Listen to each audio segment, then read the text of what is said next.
Antes, hacer los impuestos significaba usar al mismo preparador que tu familia. Pero, ¿realmente era lo más conveniente? Ahora hacer impuestos es tener un experto bilingüe de TurboTax ideal para ti, que solo presentará tu declaración cuando sea 100% precisa, garantizado. Ahora los impuestos se hacen así. Intuit TurboTax. Consigue un experto ahora en turbotax.com/español. Expertos bilingües solo disponibles con TurboTax Live. Consulta los detalles de la garantía en turbotax.com/garantías.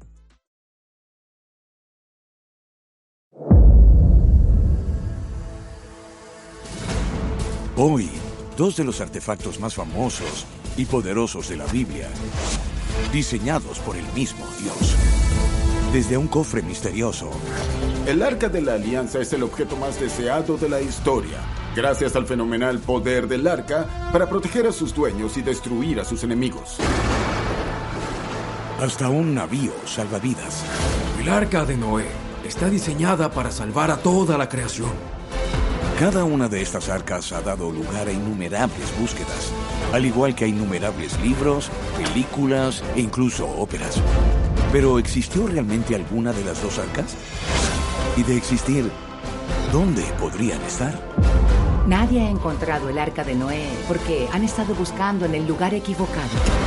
Crofter enciende su linterna y, justo delante de él, ve una caja de color dorado que puede ser el Arca de la Alianza.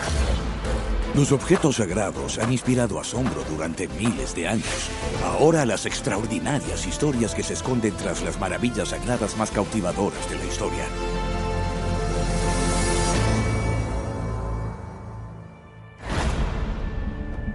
El Arca de la Alianza ha inspirado a historiadores y arqueólogos durante miles de años. Se ha visto en innumerables obras de arte e incluso ha sido perseguida por Indiana Jones. Pero la historia real podría ser incluso mejor que la de las películas.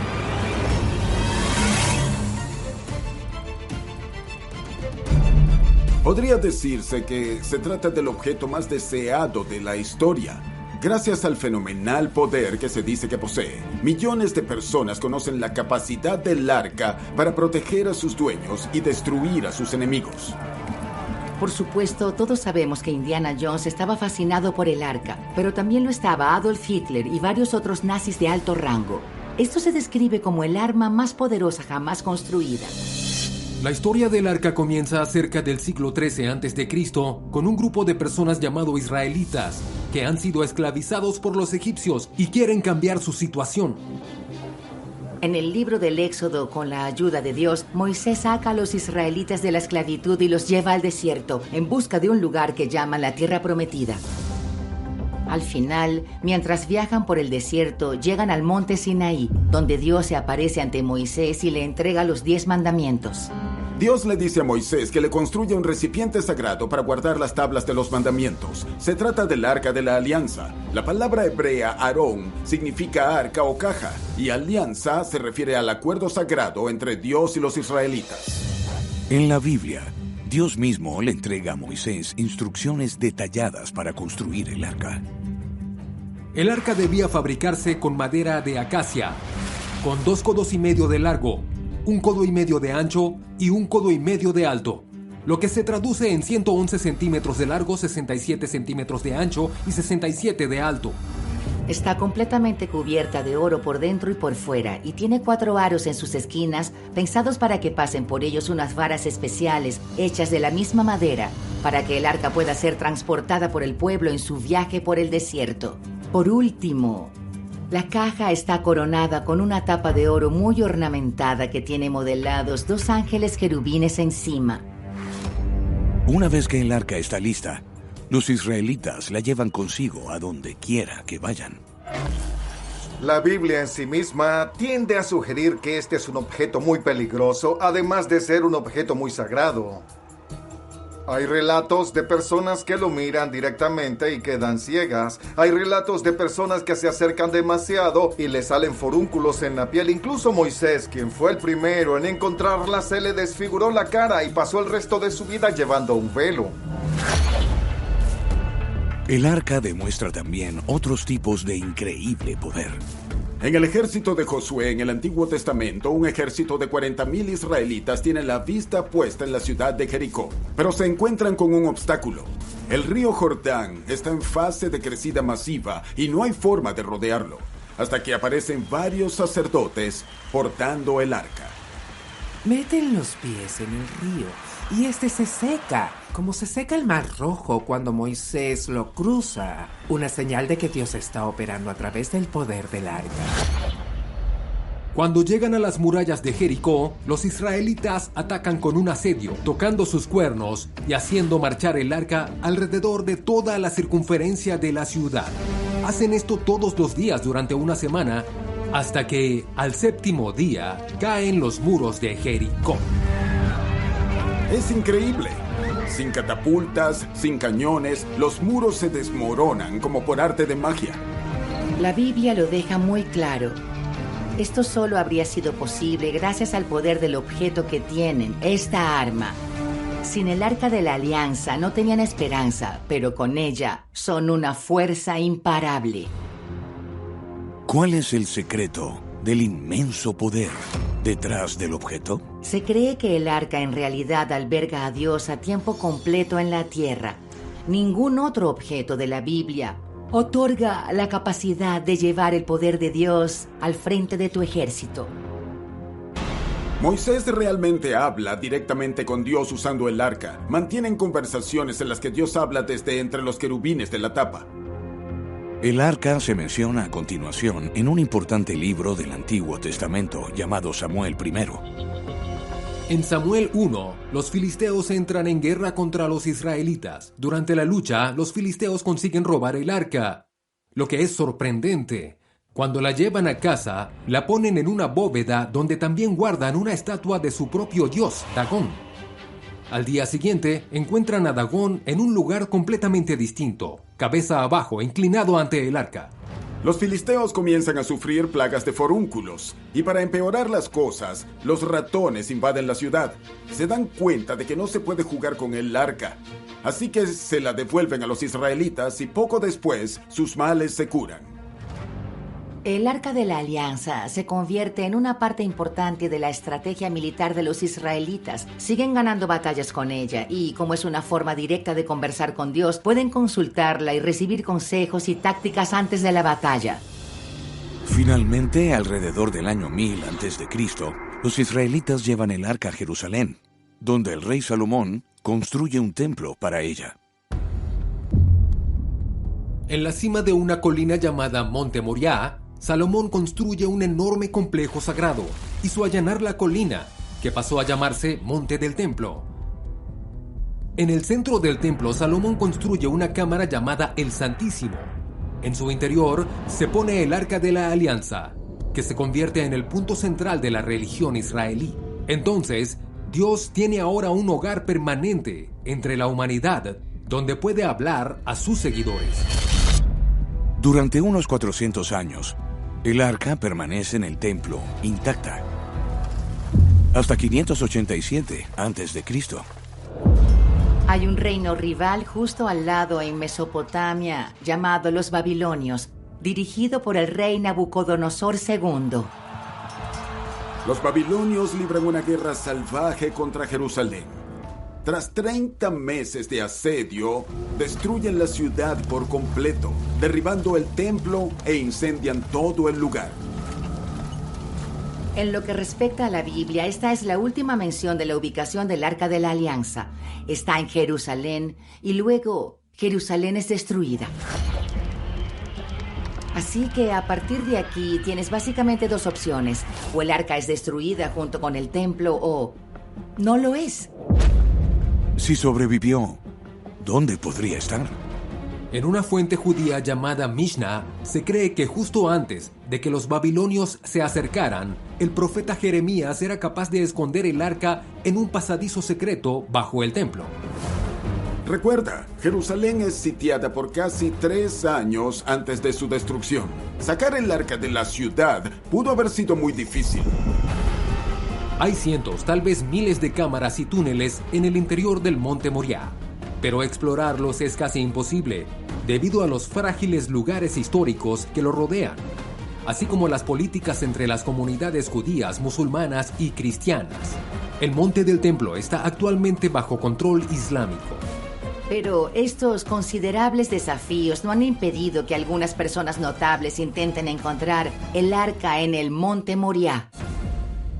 Incluido el arqueólogo aficionado Ron Wyatt. Wyatt empieza como enfermero anestesista. Es cristiano evangélico y se fascina por la historia bíblica. Realiza más de 100 viajes a Tierra Santa, intentando localizar múltiples artefactos bíblicos. Hacia 1980, Wyatt centra sus esfuerzos en encontrar el Arca de la Alianza bajo el monte Moriah. Comienza explorando algunos de los túneles que entran por el norte y Wyatt afirma ver la cámara y el túnel que han permanecido intactos. Está completamente vacía e intacta. Él entiende que esto significa que nadie lo ha descubierto antes. Él ve una gran estalactita colgando del techo que parece estar bloqueando una cámara detrás de ella. Según Wyatt, se cuela a través de ella, saca su linterna e inmediatamente ve algo al otro lado de la cámara.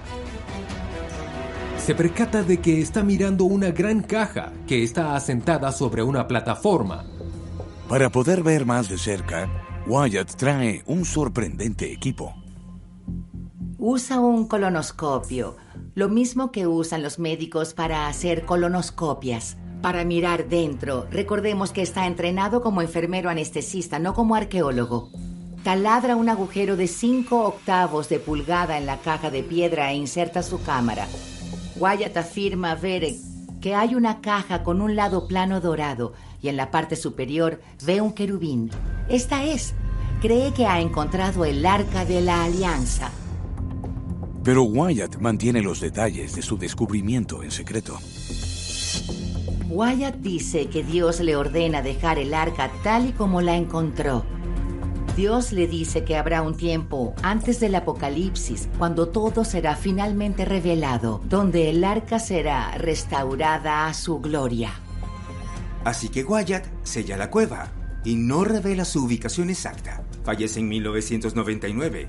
Quién sabe, quizá algún día consigan un permiso de excavación y puedan probar las afirmaciones de Wyatt. Pero hasta que eso ocurra, los cazadores de arcas deberán buscar en otra parte. Según la Biblia, la última ubicación conocida del Arca de la Alianza es el Templo de Salomón en Jerusalén, antes de desaparecer por completo de los registros históricos en 587 a.C. Es la misma época en que los babilonios sitian Jerusalén y eventualmente destruyen el templo, y algunos creen que también el arca. Pero una escritura llamada Macabeos II ofrece una posibilidad diferente. El arca pudo haber sido salvada por un profeta llamado Jeremías. Jeremías recibe un mensaje divino que la escritura llama un oráculo. Y entonces, habiendo recibido este oráculo, Jeremías, y estoy citando, ordenó que el arca siguiera con él. Así que recogen el arca junto con un par de otros tesoros del templo y se escabullen fuera de Jerusalén. Logra eludir el bloqueo babilónico y Jeremías recibe la orden de llevar estos objetos sagrados a, citó, la montaña donde Moisés ascendió y fue testigo de la herencia de Dios. En la Biblia, ese lugar es el monte Nebo, que se encuentra en la actual Jordania. Según Macabeos 2, Jeremías llegó y encontró una caverna y llevó allí el arca y el altar del incienso y selló la entrada. Macabeo II es una especie de mapa del tesoro para la gente que quiere encontrar el arca y seguir el camino de Jeremías y buscar una cueva que ha sido sellada. Incluyendo a un maestro de escuela bíblica llamado A.F. Fotterer. Fotterer nace en Australia en 1871 y desde muy joven siente una gran pasión por la aventura. Cuando no está enseñando las escrituras, dedica su tiempo a investigar su otra pasión, el Arca de la Alianza. Él estudia todo lo que puede encontrar acerca del arca. En 1926, tras 2 años de preparación, se pone en camino para encontrarla. Fotterer viaja a lo que entonces se llamaba el Emirato de Transjordania. Cuando llega en 1926, Fotterer y 2 ayudantes caminan hasta la cima del monte Nebo. Una vez en la cima, Fotterer descubre una hendidura sellada con piedra, similar a la descrita en Macabeos 2. Fotterer ve una abertura en el techo de la cueva donde está la hendidura y hace que los ayudantes lo bajen al interior con una soga.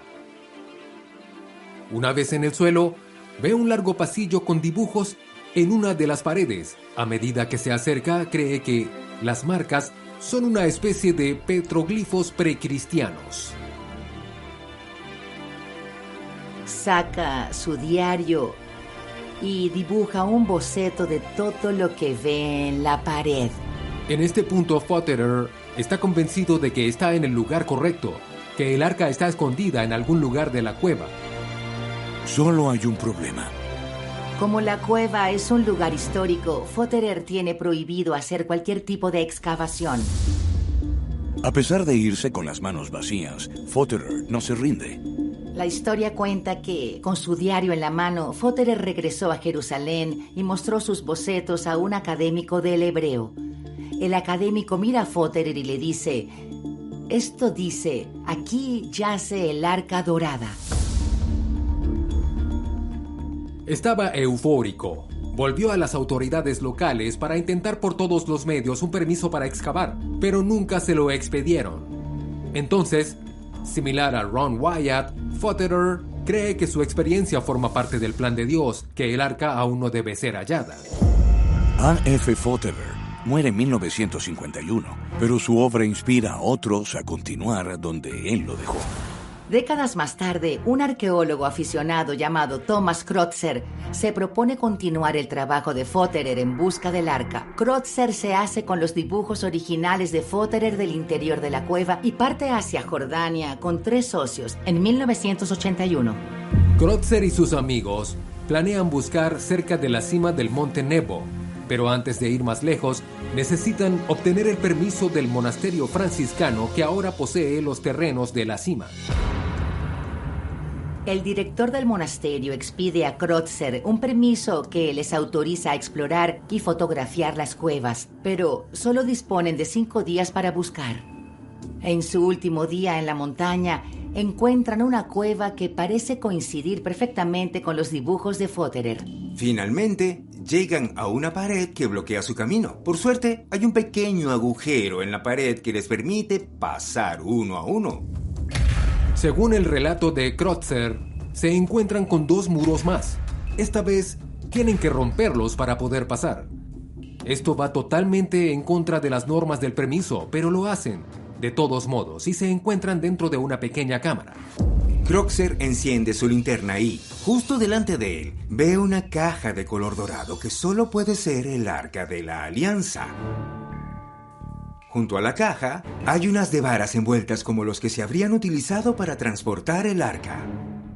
Kreutzer mide la caja y, sorprendentemente, las dimensiones coinciden con el relato bíblico. Kreutzer sabe que sacar el arca de la cueva tendría consecuencias bastante graves y decide que lo mejor que podrían hacer sería fotografiar el arca.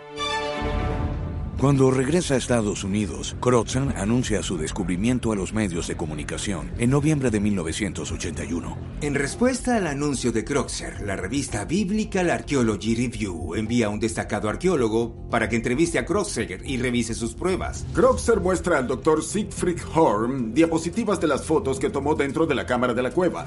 Pero casi todas son oscuras y borrosas, y Horn no puede identificar lo que ve. Cuando está a punto de descartar la historia de Kreutzer como un engaño, ve 2 fotografías que son de calidad razonable, y en estas fotografías ve lo que parece ser un arca. La revista quiere que Horn vuele a Jordania para verificar lo que Kreutzer afirma que es el Arca de la Alianza. Pero antes de que Horn pueda hacer su viaje al Monte Nebo, el viaje es cancelado. Una vez que el gobierno jordano se entera de que el equipo de Kreutzer desobedeció las normas y excavó dentro de la cueva, cancela todos los permisos arqueológicos para el futuro previsible. Esto significa que nadie ha vuelto a entrar en la cueva en más de 40 años.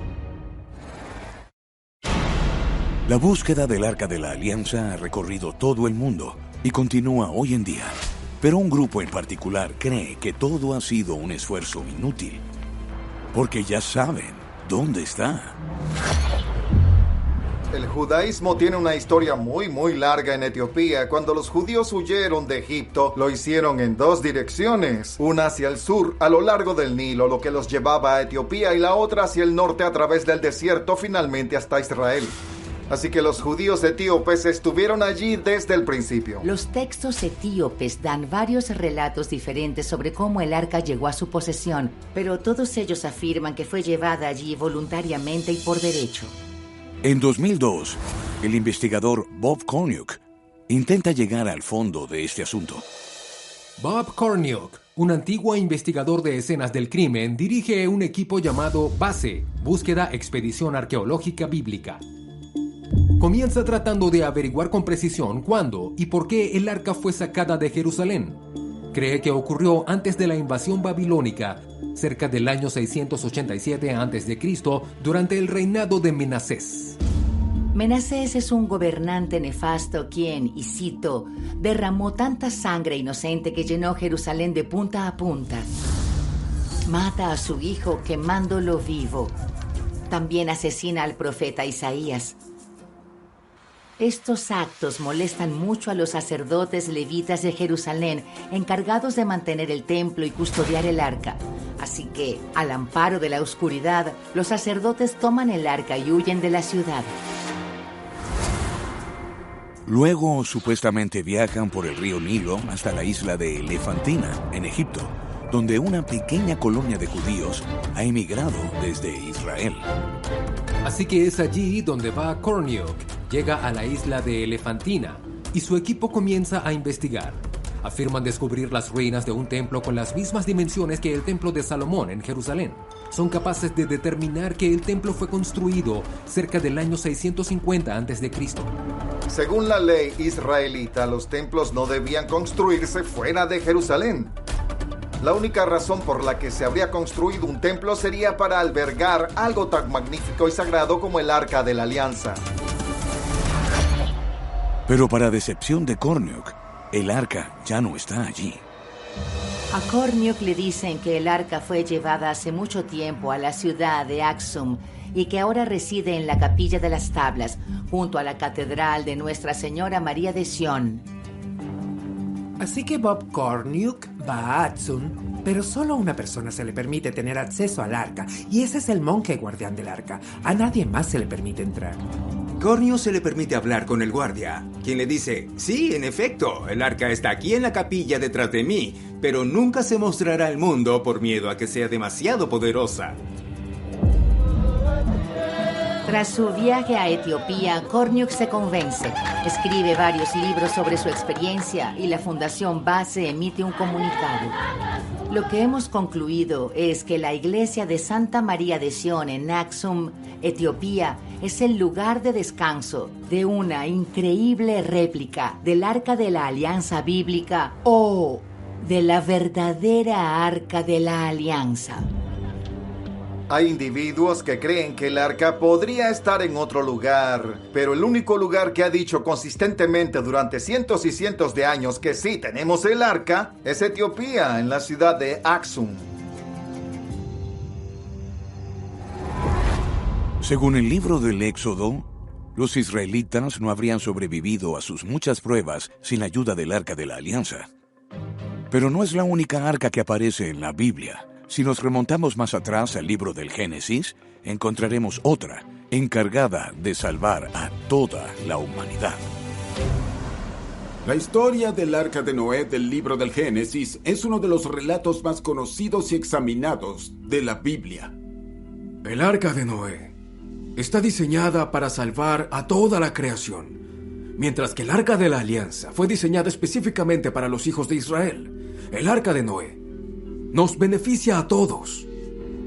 Según una interpretación común de la cronología bíblica, unos 1600 años después de la creación de Adán, Dios se enfada por la corrupción y maldad de la humanidad, así que decide eliminar a todo el mundo y empezar de nuevo. Dios decide perdonar a un hombre justo llamado Noé. Le ordena construir un arca que, en este caso, no es una pequeña caja dorada, sino una gigantesca embarcación de madera que flote durante un diluvio inminente de proporciones épicas. Dios mismo decide proporcionar instrucciones detalladas y planos a Noé. Dice que se construirá con madera de gopher.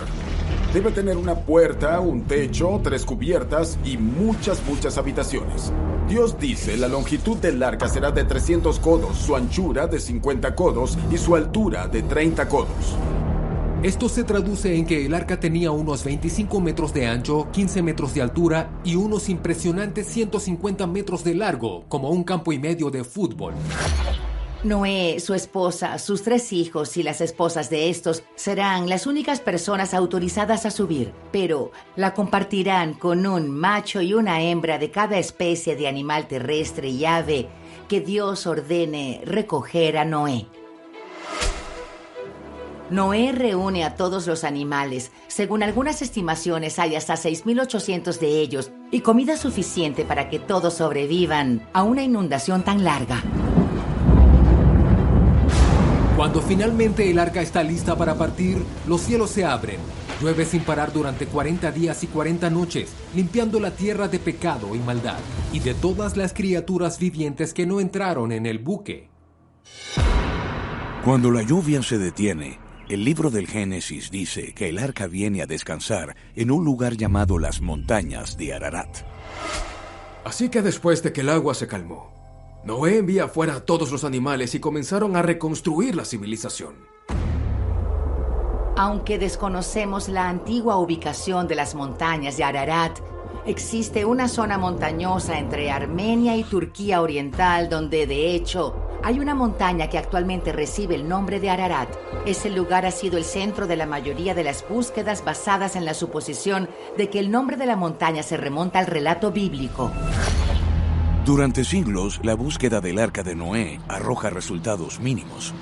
A diferencia del Arca de la Alianza, es más difícil convencer a la gente de que has encontrado el Arca de Noé. Muchos creen que la historia nunca sucedió. Pero en 2000, un famoso arqueólogo afirma tener pruebas de que al menos parte de la historia es real. Aunque la historia bíblica del Arca de Noé se ha contado durante miles de años, muchas personas han cuestionado su exactitud histórica. Es difícil imaginar que en algún momento de la historia de la humanidad una inundación podría haber engullido toda la Tierra. Con lo que sabemos de geología, no es factible. Pero en 1999, un famoso explorador se dispone a encontrar pruebas sólidas. Robert Ballard es un antiguo oficial de la Marina y arqueólogo submarino que se ha hecho mundialmente famoso porque en 1985 localizó los restos del Titanic. Tiene un historial impecable. Después del hallazgo del Titanic, localiza el Bismarck en 1989 y el USS Yorktown. Luego, en el año 1999, pone su mira en la historia de el Arca de Noé. Ballard se une a un equipo de arqueólogos que estudian el Mar Negro, que hace frontera con Turquía y no está muy lejos del monte Ararat. Tienen la teoría de que pudo haber una inundación masiva en esta zona lo suficientemente grande como para que la gente de la época lo considerara un diluvio universal, y que esto podría haber inspirado la historia del Arca de Noé. El equipo empieza analizando las capas de suelo de la zona y realiza búsquedas con sonar bajo el agua. El sonar vuelve con un resultado increíble. Encuentran los restos de una antigua civilización de unos 7.000 años de antigüedad que pereció durante una inundación catastrófica. Se trata de una gran comunidad encontrada a 300 pies de profundidad en el fondo del Mar Negro, pero en aquel entonces vivían en la orilla de un lago de agua dulce mucho más pequeño. Hace 7.000 años, los glaciares cubrían el norte de Europa, pero al derretirse rápidamente, el mar Mediterráneo se eleva con increíble rapidez y empuja un canal a través del Bósforo, inundando la zona con agua salada a un ritmo 200 veces superior al volumen de las cataratas del Niágara. Las aguas de la inundación se mueven tan rápido que la gente habría sido empujada a tierra adentro a un ritmo de más de 1,5 kilómetros por día, así que al final alrededor de 2,5 kilómetros cuadrados están inundadas. Esto es tan lejos como el ojo puede ver, y mucho más. Para cualquier humano antiguo de la zona, esto equivale a una inundación del mundo entero. Sus increíbles hallazgos son anunciados a la prensa en el 2000. Dicen que esto podría ser el diluvio de Noé, o al menos es inspiración. Se apresuran a señalar que no encontraron un barco enorme ni nada por el estilo, pero en lo que se refiere a un diluvio, uno muy grande ocurrió justo aquí, cerca del monte Ararat, donde la Biblia sitúa la historia del arca. Y por supuesto, la prensa enloquece con la historia. Fue hallado el diluvio de Noé. Hace un gran revuelo internacional. Pero, ¿qué hay del arca en sí? El anuncio del equipo de Ballard en 2000 reavivió por completo este deseo de buscar el arca de Noé, porque así es como se puede demostrar realmente la historia bíblica, encontrando el barco. Un decidido grupo de arqueólogos aficionados de Hong Kong salta a los titulares cuando en 2004 viaja a Turquía en su búsqueda. La organización Ministerio Internacional del Arca de Noé, o NAMI, convence al gobierno turco para que les expida un permiso a su equipo para subir a explorar la cumbre del monte Ararat. Resultó un ascenso muy difícil. El tiempo era malo, pero consiguieron llegar a casi 4.000 metros y lograron encontrar un objeto de madera que se cree que forma parte del Arca de Noé. El equipo quiere tomar una muestra del objeto de madera para hacer pruebas, pero el mal tiempo lo hace imposible. Así que lo siguiente que hacen es grabar un video. Cuando el equipo de NAMI regresa a Hong Kong, dan una conferencia de prensa anunciando que encontraron el Arca de Noé. Esto es increíble. Para variar, alguien ha logrado filmar el objeto. Por fin podremos descifrarlo. Muestran el video que grabaron, pero es borroso. Y nadie está realmente impresionado, excepto una persona, un escalador turco llamado Ahmet Ertuğrul. En 2006, Ertuğrul se dirigió al monte Ararat para traer de vuelta un trozo del arca. En el camino hacia el lugar, a unos 4.000 metros de altura, vio una cueva y decide explorarla. Ertuğrul se adentró en ella y afirma haber visto una increíble estructura de madera que él cree que debe ser el Arca de Noé. La estructura está hecha de una madera tan vieja que se ha petrificado. Ertuğrul corta un trozo de esta madera y se lo mete en el bolsillo. Una vez que Ertuğrul baja de la montaña, llama al equipo y les cuenta lo que ha encontrado. La NAMI envía la muestra a un laboratorio en Hong Kong para que la analicen, pero no dan los resultados aún, y sea lo que sea que hayan encontrado, es suficiente para convencerles de que vuelvan al lugar. En 2007, la organización envía un nuevo equipo de 10 investigadores al monte Ararat. Este es el momento de la verdad. El equipo anterior de NAMI encontró un trozo de madera. Ertuğrul localizó aún más. Están convencidos de que el arca está ahí. Solo necesitan convencer finalmente al mundo. Después de volver a casa con las manos vacías en 2007, un equipo de Noah's Ark Ministries International, o NAMI, se dirige al monte Ararat en Turquía para un segundo intento de encontrar el Arca de Noé. Y esta vez están decididos a traer pruebas indiscutibles. El equipo asciende primero al mismo lugar cerca de los 4.200 metros donde encontraron la viga de madera, pero cuando llegaron al lugar ya no estaba. Un terremoto había arrasado con toda el área. Luego el equipo regresó hasta los 4.000 metros, donde Ertuğrul se supone que encontró la cueva, y ellos también la encuentran. Varios miembros del equipo entran en la cueva y dicen ver exactamente lo que Ertuğrul describió. Hay una estructura de madera increíble que tiene todas estas losas oscuras de madera y constatan que mide unos 11 metros de largo y más de 2 metros de altura. El equipo de NAMI no solo toma muestras de madera esta vez, sino que también graban extensos videos de mucha mayor calidad que el video inicial. Cuando regresan a Hong Kong, NAMI envía las muestras de madera para la datación por radiocarbono. El equipo de NAMI convoca una rueda de prensa. Esta vez la gente queda boquiabierta. La imagen es clara y convincente. La datación dice que la madera tiene 4.800 años. Ellos creen que es cuando tuvo lugar el diluvio bíblico. Pero no todos están convencidos. En 2008, Andrew Snelling, un científico que revisa los resultados, dice a la prensa que solo 1 de cada 4 de sus muestras data de hace 4.800 años. Las otras son mucho más recientes. Este resultado hace que mucha gente dude de que sea el Arca de Noé. Luego, en 2011, la NAMI finalmente se disuelve. En este punto, el gobierno turco ha desalentado este tipo de expediciones. Se han negado a revelar estos lugares. ¿Y por qué harían eso? La idea general es que esto se ha convertido en un imán para los buscadores problemáticos de tesoros. Ararat es un lugar peligroso. Probablemente no quieren la mala prensa de que alguien muera allí buscando el arca. Y en este punto, no es como si fuera una zona inexplorada. Hay expediciones en 1948, en el 52, en el 55, 82 y 83. La lista sigue y sigue. Se ha buscado bastante a fondo. Sea lo que sea que haya encontrado el equipo de la NAMI, quizá con el tiempo consigamos pruebas irrefutables de lo que es. Seguramente no tengamos que ir alrededor del monte Ararat en el corto plazo. ¿Es posible que el arca esté en algún otro lugar? La Biblia nombra el lugar de aterrizaje final como las montañas de Ararat. Pero la verdad es que la montaña en Turquía fue nombrada mucho después del hecho. Su nombre proviene de la Biblia.